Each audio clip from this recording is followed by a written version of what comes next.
I'm going to remarry an 18-year-old girlfriend. You're in the way, so get lost. You're saying you want a divorce, right? That's what I'm saying. Come on, don't joke about stuff like that. You've all treated me poorly for so long. It's too late to panic now that you're faced with a divorce. What? We're not panicking. We're mad that you're the one who first mentioned divorce to Mom. Lower your voice. How can Mom stay so calm about this? I'm mad too. All right, should we get a divorce then? Oh, you're gonna grant me that? Makes things easier. Wait, Mom, are you sure about that? After handling the upbringing of our 3 kids, their extracurriculars, managing household chores, and taking care of my father-in-law, my husband suddenly demanded a divorce. I agreed to the divorce without much resistance, which shocked my daughter, making her raise her voice even higher. My husband celebrated, raising his fists in joy. My daughter doesn't seem convinced by what I said, but that's okay. If everything goes as I expect, things should work out. Even after blocking his calls, my ex-husband showed up at our home a month later. I'm a 37-year-old part-time, and I got married to Bob, who's 2 years older than me, after an unexpected pregnancy. After marriage, we were blessed with 2 children. Our 13-year-old daughter, Katie, is now in middle school, and our first son, Jake, has turned 6 and started elementary school. With one child in middle school and another in elementary, one would think the most hectic parenting days are behind us, but 2 years ago, our younger son, Tim, was born, so we're still deep in the parenting chaos. However, I have strong support, so I've managed to juggle household chores, parenting, and work. Yes, you have it.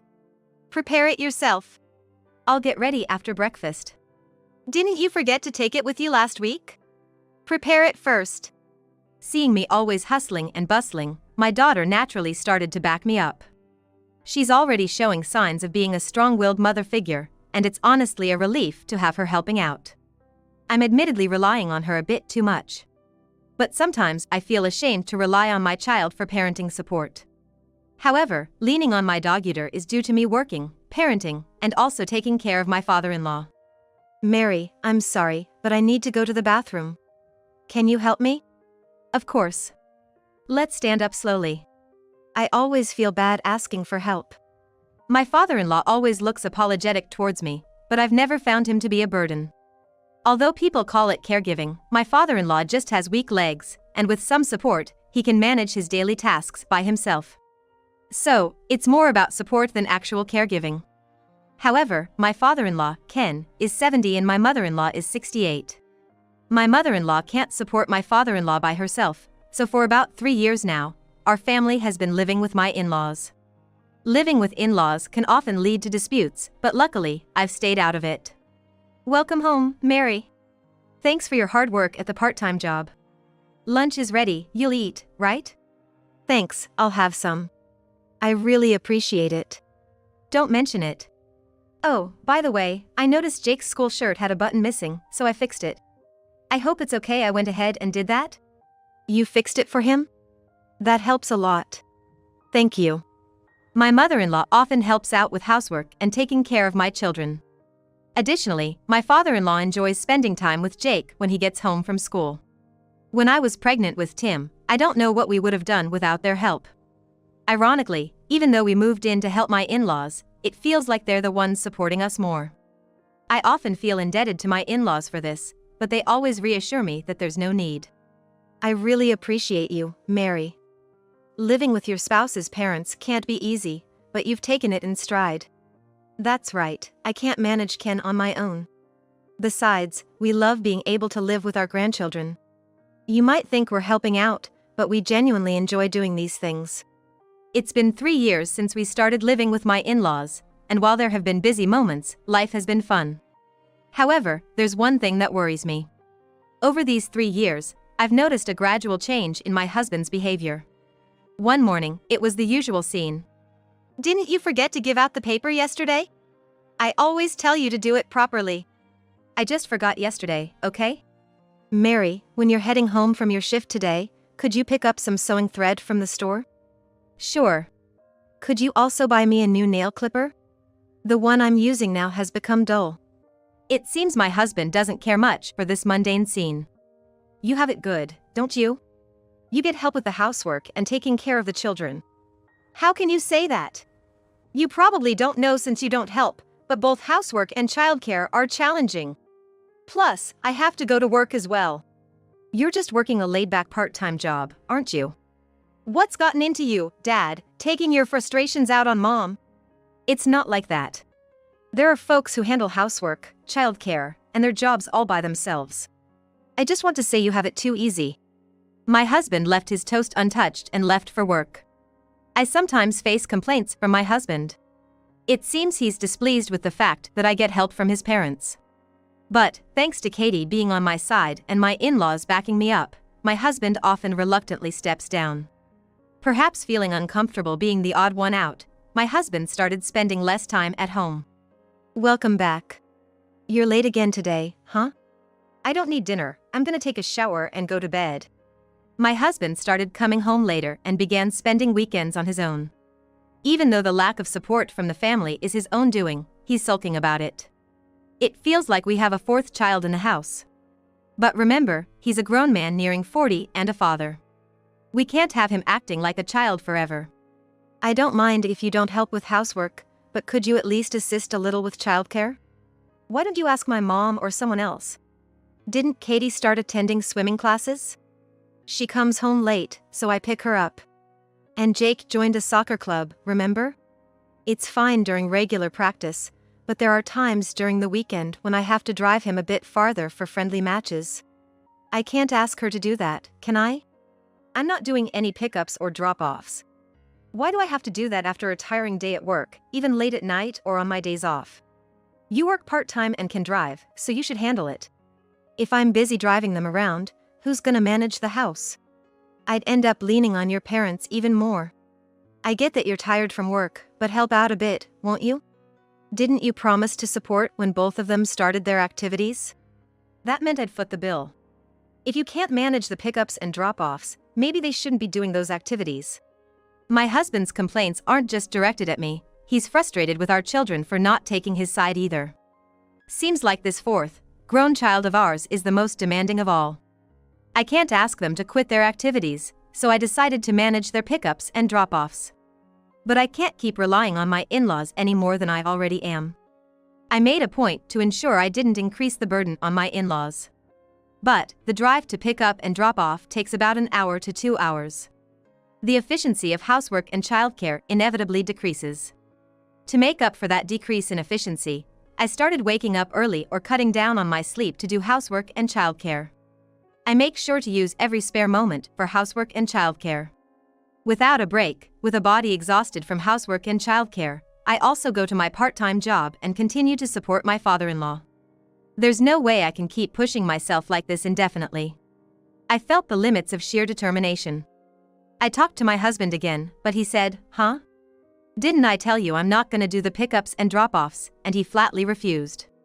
So, I've been continuing the pickups and drop-offs for my kids, hiding my exhaustion. I'm home.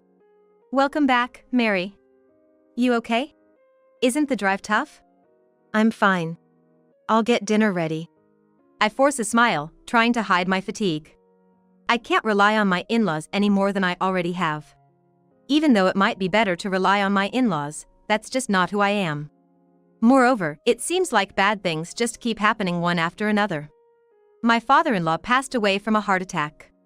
In the hospital, seeing my father-in-law, who remained asleep, Katie, my mother-in-law and I shed tears, and Jake was silently looking down, tears in his eyes. It's no wonder that my 2-year-old son, Tim, doesn't understand the situation and looks puzzled. But why is my husband acting so nonchalant about it all? Well, Dad was over 70. It's a part of life. Let's think positively, no more helping him with the bathroom or bath. My husband isn't the type to tell jokes to cheer us up. He probably means it. Even if it was a joke, it's incredibly insensitive. But right now, the sadness is far more overwhelming than the anger. So, we ignored my husband and mourned the loss of my father-in-law. We need to get the funeral arrangements sorted out soon. Perhaps our reaction wasn't what he expected. My husband left the room with a dismissive comment, clearly annoying us. Because of this incident, the emotional distance between our family and my husband grew even further. I'm gonna be late tonight, so no need to make dinner.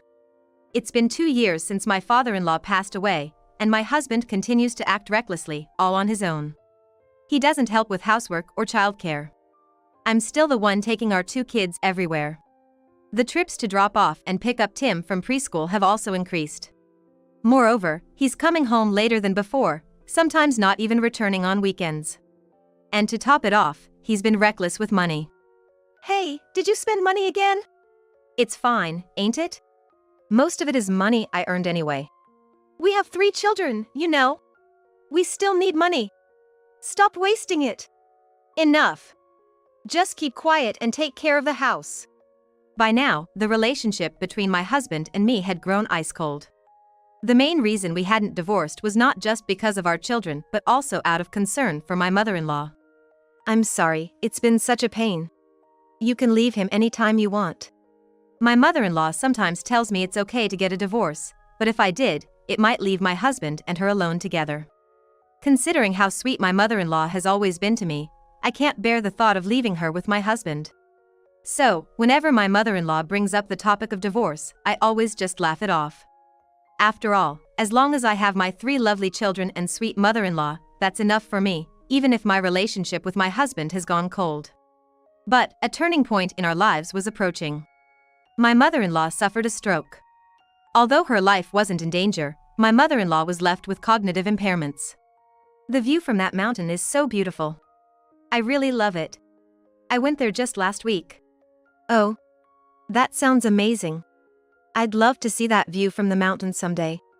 Katie listens to my mother-in-law with a smile. However, my mother-in-law hadn't gone to the mountain last week. Due to her cognitive impairment, my mother-in-law mistakes memories from years ago for recent events. Moreover, she repeats the same story over and over again. Still, Katie always listens patiently, nodding and smiling until she feels content. I was worried about providing enough support when my mother-in-law first fell ill, but Katie has been a huge help with both caregiving and housework. Seeing Katie help me out, Jake also started to help by taking care of Tim. I truly realized that this is what supporting each other in a family means. It's just a shame that my husband's support isn't part of this. Why doesn't that guy help out at home? Even Jake is helping Tim. Calling him that guy when talking about the father. He's no father. I can't blame Katie for being so frustrated. Well, I'd rather not have him interfere. My husband continues to come home late and goes out on the weekends. While him spending money is an issue, I'm not interested in what he's doing outside. So, it's better for me if he just remains indifferent. That's how I felt, and I ignored my husband. But about 6 months after my mother-in-law fell ill, my husband dropped a bombshell on our family. I'm going to remarry an 18-year-old girlfriend. You're in the way, so get lost. Excuse me? When the kids were asleep, my husband, who had just gotten home, suddenly asked for a divorce. I was so shocked that I couldn't speak, my mind went blank. Even if I had help, I've been managing household chores, raising our children, and working. I even took care of his father and am still caring for his mother. Why would my husband, who hasn't helped with anything at home or with my in-laws, suddenly ask for a divorce? And he says he's going to remarry an 18-year-old girl. No matter how hard I tried to understand, I couldn't comprehend what he was saying. So, you're saying you want to get divorced? That's right. Don't joke about this. I thought she was asleep, but it seemed Katie was awake. She overheard our conversation and couldn't hold herself back, bursting into the room. You've always treated me poorly, right? It's too late to get flustered now that I've asked for a divorce. What?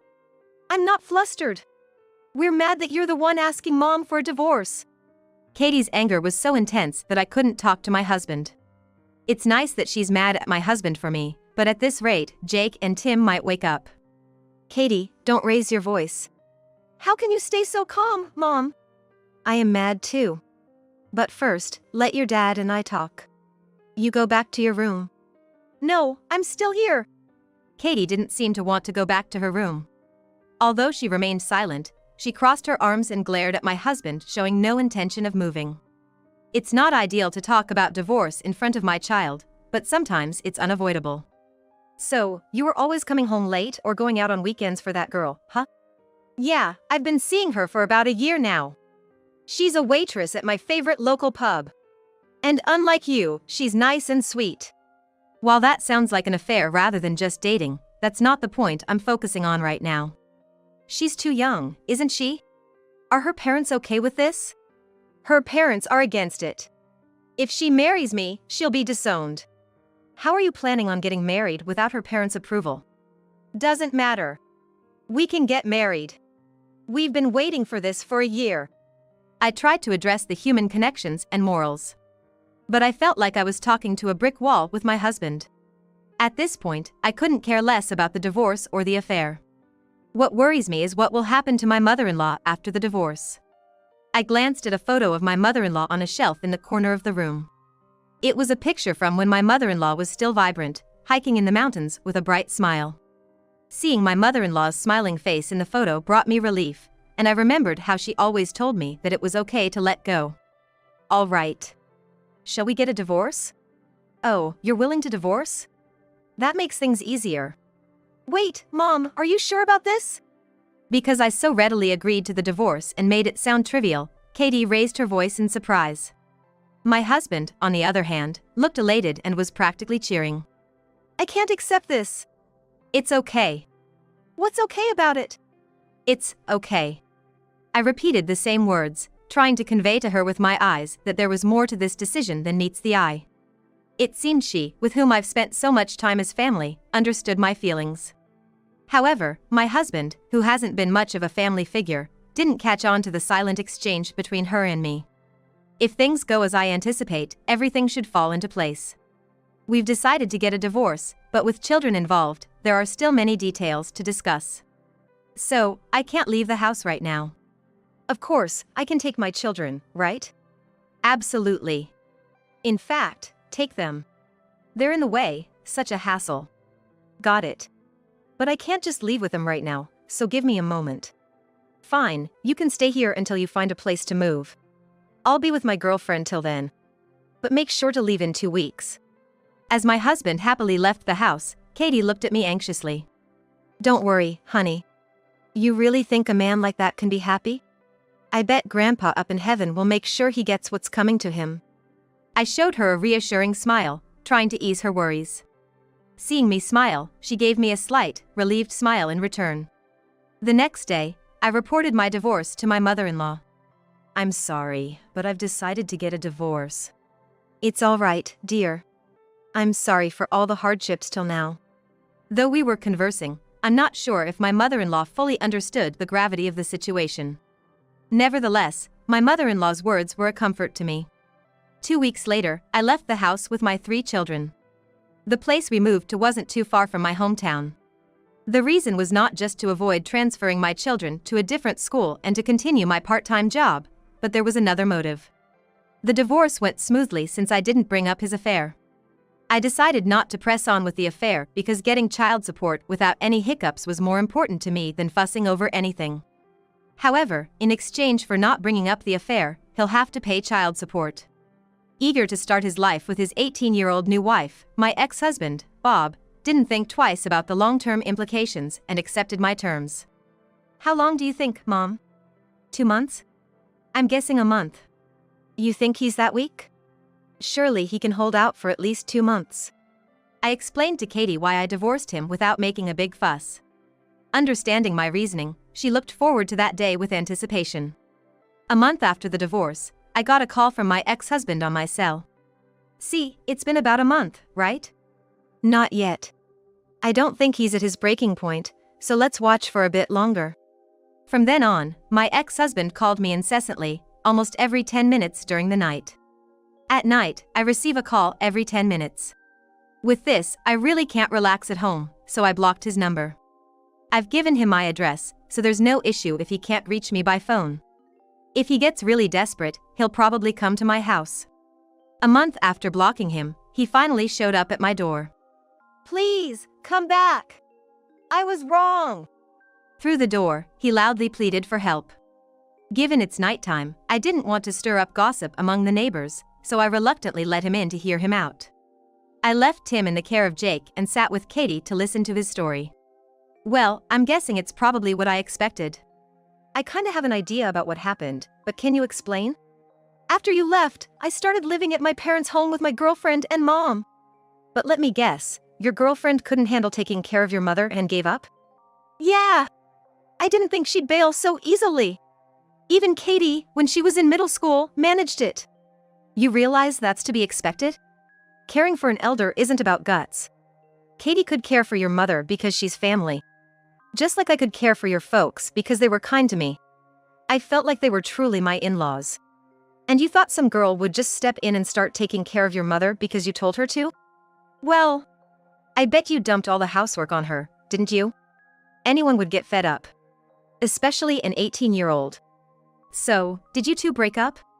No, we weren't even officially married yet. We were planning it on our anniversary. It's a blessing in disguise for her. She dumped you just like that, huh? From my own experience, young women sometimes find older men attractive. I believe that an 18-year-old girl genuinely wanted to marry my ex-husband. If she hadn't done so, she probably wouldn't have gone against her parents' wishes and come to my in-laws' home. She must have heard about my mother-in-law beforehand. But maybe the challenges of marital life and taking care of my mother-in-law were way harder than she imagined. It's pretty tough to overcome such trials at a naive age of 18. If they're gonna make the marriage work, my ex-husband's support will be crucial, but he isn't lifting a finger. Even more so, I'm doubtful if he had even sufficiently explained and prepared her for the reality. But that new wife of yours cut ties with her family to marry you. Her folks said they'd disown her, but they never did in the end. Right now, they're taking her in. What do you mean they're taking her in? Wait, did you? Well, if your wife runs out on you, you chase after her, right? But her parents are saying she's scared and that I shouldn't come around anymore. This is between a husband and wife, right? Shouldn't we be talking it out? And now they're saying if I persist, they're gonna talk to a lawyer. A 40-year-old man pressuring an 18-year-old girl is scary enough in itself. If a daughter comes running back home from a man, it's only natural for the parents to protect her. Plus, the fact they're consulting a lawyer and not the police shows how serious they are. The police can't act unless there's evidence, but with a lawyer, they might have more leverage. And even if the police won't move, they might be able to sue him in a civil court. People might say they'll cut ties, but family bonds aren't that easily broken. I can't imagine ever cutting ties with my children, no matter what they did. But he probably can imagine cutting ties with his children. I don't care about you or your new wife anymore. What I'm worried about is Grandma you left alone. Is she all right? She's asleep. I've set up a security camera. She's alone in the house? Unbelievable. Hand over the keys now. Katie snatched the keys from him without hesitation and immediately went to check on my mother-in-law. What were you thinking? I've reached my limit. No matter what I do, she's always like, what about Katie? How about Jake and Tim? And then she starts saying things I don't understand. I lost my wife, and I can't take care of my mom on my own anymore. Please, come back. Maybe the reason she calls for us and not you is because you're not really being a family to her. Just because your blood doesn't make you family. If you were truly family, you'd understand what she's trying to say. Neither Katie nor I ever thought she was talking nonsense. Do you even realize how stupid you've been? He just looked down and didn't say a word. If he had shown regret for what he had done before he came, that would have been the best outcome for me. I handed the brochure I had prepared to him. I don't plan on remarrying you. But you can't take care of your mother, right? How about putting her in a care facility? I suggested to Hai that we put his mother in a nursing home nearby. I'd feel a lot more at ease if she were in a facility rather than with a helpless guy. And if we visit her at the facility, we don't have to see him every time, and both I and my children can still see her. The brochure I gave to him was from a facility close to our house. One of the reasons we didn't move too far away after leaving our previous home was because of this. All right, I'll do it. Now, I've managed to achieve my goal. I got divorced, protected my mother-in-law, and ensured we could visit her anytime. So, shall we head to your place? Wait, does that mean? He seemed to think his remorse and regret had touched my heart. Don't get the wrong idea. I'm just picking up Katie. She ran off earlier without giving me a chance to stop her. It's nighttime, and it's only natural for me to go get our child, even if our homes are close by. Realizing he had jumped the gun, he looked dejected. Although I returned to our old home after 2 months, I didn't meet my mother-in-law. I just took my eldest daughter with me and went straight home. I can meet my mother-in-law anytime now, so for the time being, just hearing from my eldest daughter is enough. Grandma said she went hiking yesterday. She's as energetic as ever. It's not fair that only sis got to see Grandma. I wanted to see her too. It's late now, so be patient. We're gonna be able to see Grandma from now on. It seems like your plan worked out. Yes, I was able to separate him from Grandma. On the way home, I felt so happy thinking about seeing my mother-in-law again that I found myself humming while driving. Later on, my mother-in-law entered the care facility. How have you been feeling? I've been feeling good lately. According to the staff, when my mother-in-law first arrived, she looked gloomy and didn't speak much. But when me and my children started visiting, her mood gradually lightened, and she began talking more. With my mother-in-law in the care facility, my ex-husband was left living alone in the old family house. He finally gave up on his new bride when he was told by her parents to consult a lawyer. I'm really glad he didn't become a stalker. But I bet his girlfriend must have been terrified. I get that he didn't want to lose his young wife, but as an adult, you gotta know when to back off. I found out later that when my ex-husband started complaining about me and acting weird, he had made a mistake at work. Apparently, it was a big one that got him sidelined. He didn't like it when I was thriving at home with the help of our family while he was being sidelined at work. He started to complain about me and, feeling isolated at home, he sought allies outside and ended up with an 18-year-old girl. He must have liked being relied upon by a younger person. Seems like a very childish reason to me. Also, not just his wife, but it seems like he's been abandoned by my mother-in-law too. Nice to meet you. It's a beautiful day, isn't it? Despite remembering us well, it seems my mother-in-law has forgotten that my ex-husband's her son. His childlike behavior led to our divorce, and he ultimately ended up all alone. This took a toll on his mental health, and he made another mistake at work. One mistake led to another, and he's facing demotions and pay cuts. Considering his mental state, I think he should take a break from work, but he probably can't afford to. When we divorced, I agreed not to make a fuss about his affair in exchange for child support, so he doesn't have much money left.